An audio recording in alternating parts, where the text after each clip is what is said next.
unusual to see me up here, I know. Robert had an opportunity to whisk Regina off to Napa Valley, so we can't blame him for that. And so he walked into my office a few weeks ago and said, nobody's available that normally would preach for me as a substitute, so you're on for November 11th. And I said, oh, no, I don't do that. I don't think that's in my job description. And he said, no, you'll be great. It'll be fine. You have to do it. I said, Robert, I'm not a minister. And he goes, Charla, yes, you are. So you will see that's a theme with Robert and me. We have a tendency he tells me to do something, and I say no, and then he asks me again, and I say no again, and eventually he wins. I've decided it's because he's in cahoots with, the big guy. But anyway, we're going to talk about faith, because it's a hard thing for me to get up here and talk about. I think it would be hard for most people to stand up in front of people and talk about. In fact, if I asked you right now how often the topic of faith comes up in your discussions and in your home, I wonder what the answer would be. And I wonder how you feel about that answer. I think that our faith is not an easy thing to talk about, because we're almost programmed from birth in this society not to talk about faith. What are the two topics of discussion that are taboo at any dinner party conversation? Politics and religion, right? And then there's the constitutional provision for the separation of church and state, which has pretty much wiped out any possibility of spirituality finding its way to our kids in school. We're all very afraid of that. Then there's, of course, tolerance for other people's religions, which is a wonderful thing, but has made us be hyper-vigilant about being politically correct, to the point of being a little bit fearful of talking about our faith with other people. We don't want to be rejected or seen as being judgmental or be judged. And so we wind up relegating our discussions in public to theoretical conversations that have little to do with our real lives. And some people may even feel a little bit hesitant to talk about their faith because they don't know enough about it. They're afraid they're going to be put on the spot and have to defend it. And aside from the story of creation and the story of Moses maybe, and hopefully the story of Jesus' birth, a lot of people don't know how to fill in the gaps. And so they're afraid to talk about it because they don't know enough. And they're afraid that they'll have to defend something that they're not familiar enough with. And then still others may not want to talk about their faith because they have some guilt associated with their childhood religion.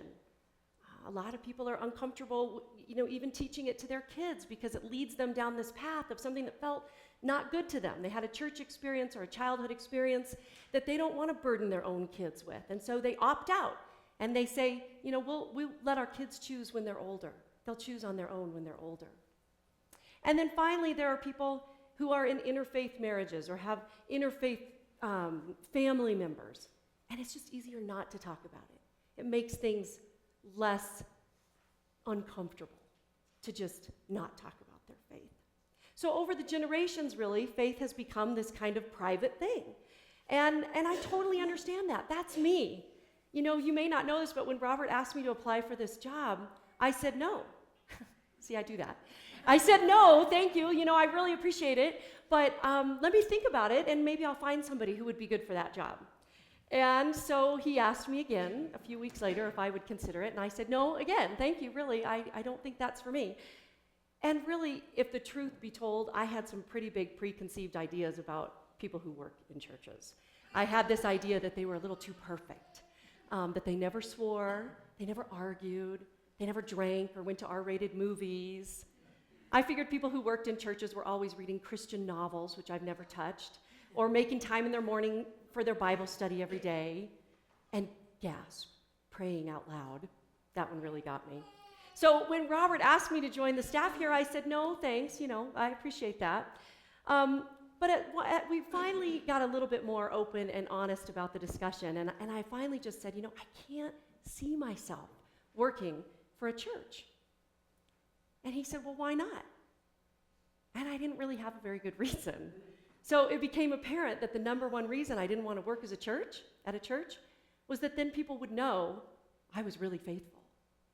This wasn't just about taking my kids to Sunday school or which church I attended. This was making a statement that I was really a person of faith.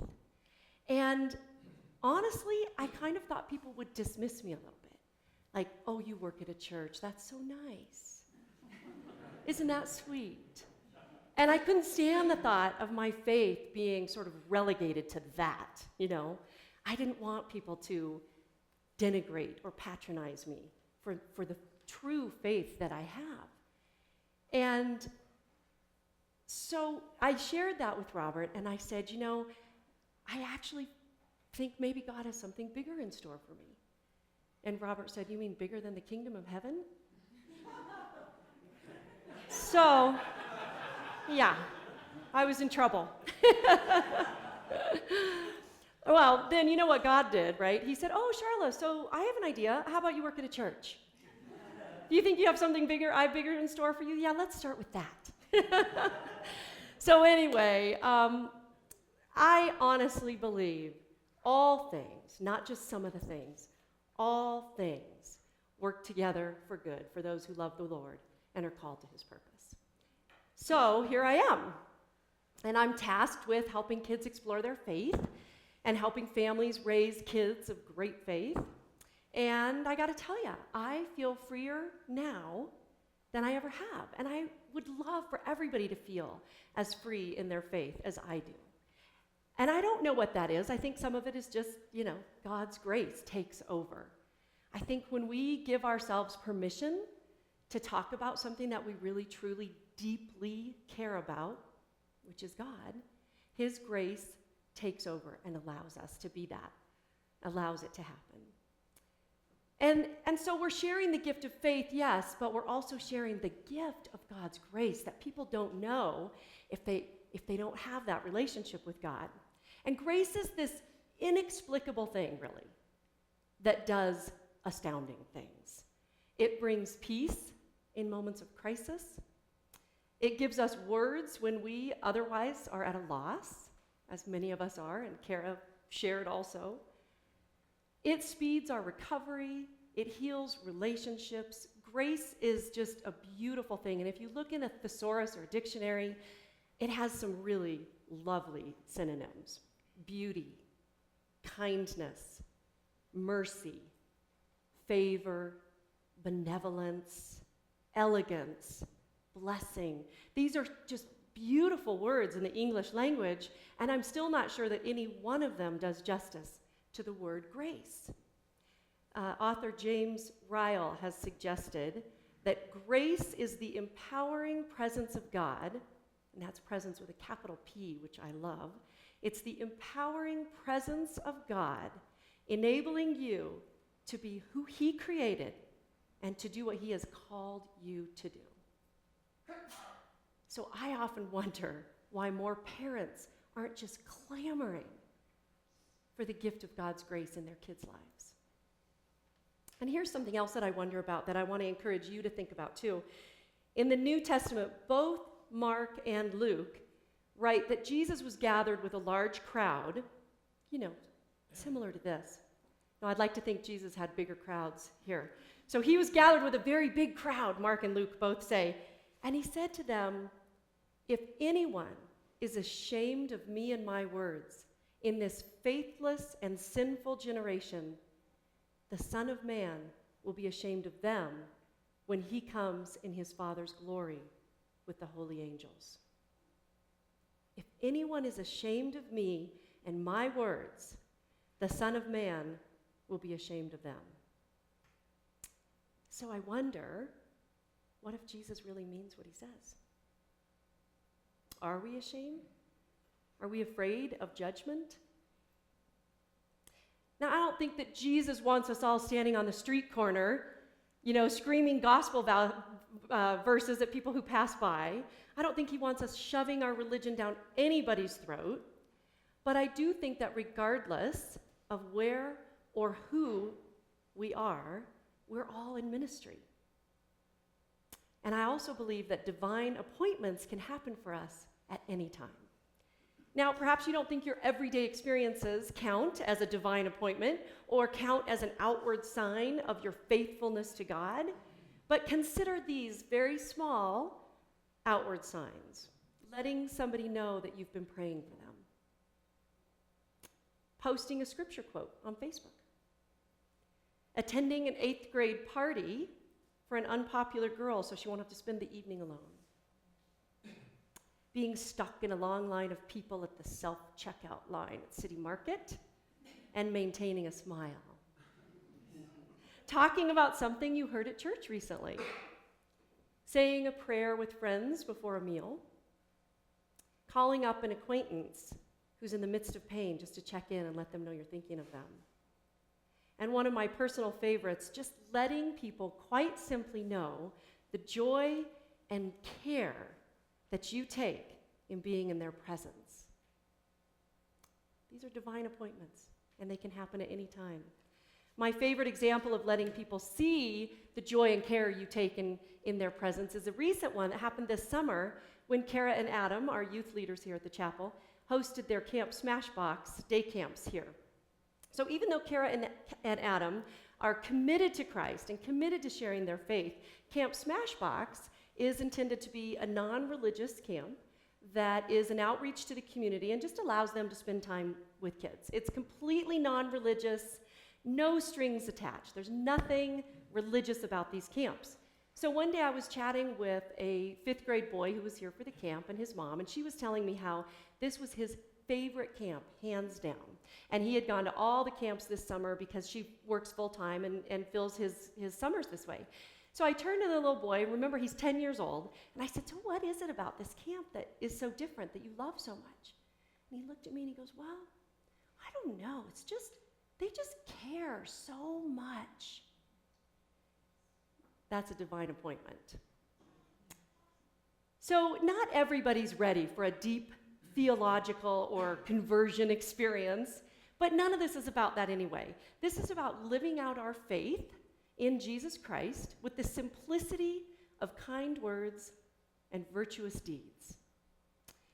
Jesus himself actually took great care to meet people exactly where they were. We're all at different places on this spiritual journey, and one thing Jesus did was to use parables, stories. He used parables to teach about the kingdom of heaven so that people, depending on where they were on their path in life, they had various levels of understanding, they could take away whatever little nugget they needed. And in our Sunday school program here at the chapel, we actually teach godly play for our preschool, kindergarten, and first graders. Godly play uses a number of parables. They come in a little box like this, and inside the box, each parable has different parts of the story that we use to explain, what's happening in that particular parable. We tell the story over and over throughout the course of the year. Kids can take the box and play with it. And each time they hear the story or each time they play with the story, we know that they gain insight. We know that as they mature and grow, and as they become closer to God in their relationship, that story is going to take on new meaning. Every time they hear it, they're going to bring something new, some new perspective from life, from what they've learned in Sunday school, from what they're learning reading the Bible in Sunday school or at home. And that's what Jesus did. That's exactly what Jesus did through his parables. He let those parables just sort of settle on people so that they could take from it what they needed at that particular point in their journey. So Jesus knew that not everybody was ready. He knew that not everybody was ready to hear all of the story. So just like Jesus in Sunday school, we tell parts of it. And then when people are ready, they're ready for more, and they take that on. So we can do that. We can do that with each other. We can do that with our kids. We can do that with our friends, with our family members. We can share our faith in small, subtle ways that make a huge impact on people's lives. It offers them that opportunity of faith and that opportunity of grace. Now, sometimes God isn't so subtle. Sometimes he says, hey, chop, chop, let's get going here. So in Acts chapter 9, we hear about Philip. And Philip was one of Jesus' 12 apostles who was out in Samaria sharing the gospel. And one day Philip heard the voice of an angel say to him, Philip, get up and head south on the road out toward Gaza. Pretty specific. So Philip, with immediate obedience, which is something I always tried to get my kids to have, with immediate obedience and very little information, Philip set out. on this road south of town.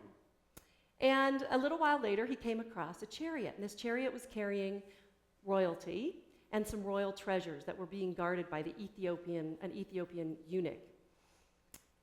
Philip heard the voice of the angel again say to him, "Philip, go meet up with that chariot." So again, Philip did what he was told, met up with the chariot, and the Ethiopian eunuch began to ask him about Jesus. And so Philip was able to share very personal insights about Jesus, which led to the Ethiopian asking if he could be baptized right then and there. So again, that's something we can do. We need to listen to that voice that urges us on, that little voice or that urgent voice, whichever, and follow it willingly and without question. And we need to just be willing to go there for that divine appointment. Now, I'm also making a pretty good assumption here that you all are confident and secure in your faith. If that's not the case, then get yourself around people who are. Surround yourself with people of great faith so you can just soak that up and arm yourself with love and empower yourself with God's grace so that you can go out and make a difference. You can share that and be ready for those divine appointments. In today's scripture reading, that's exactly what Moses is asking us to do. He is begging us to take the Lord's commandments to heart and to share them with other people. Drill them into your children, he said. Speak of them at home and abroad, whether you're busy or at rest. Let them be a pendant on your forehead and write them on your doorposts of your homes. And love the Lord your God with all your heart, all your soul, and all your strength. And be ready for God's divine appointments.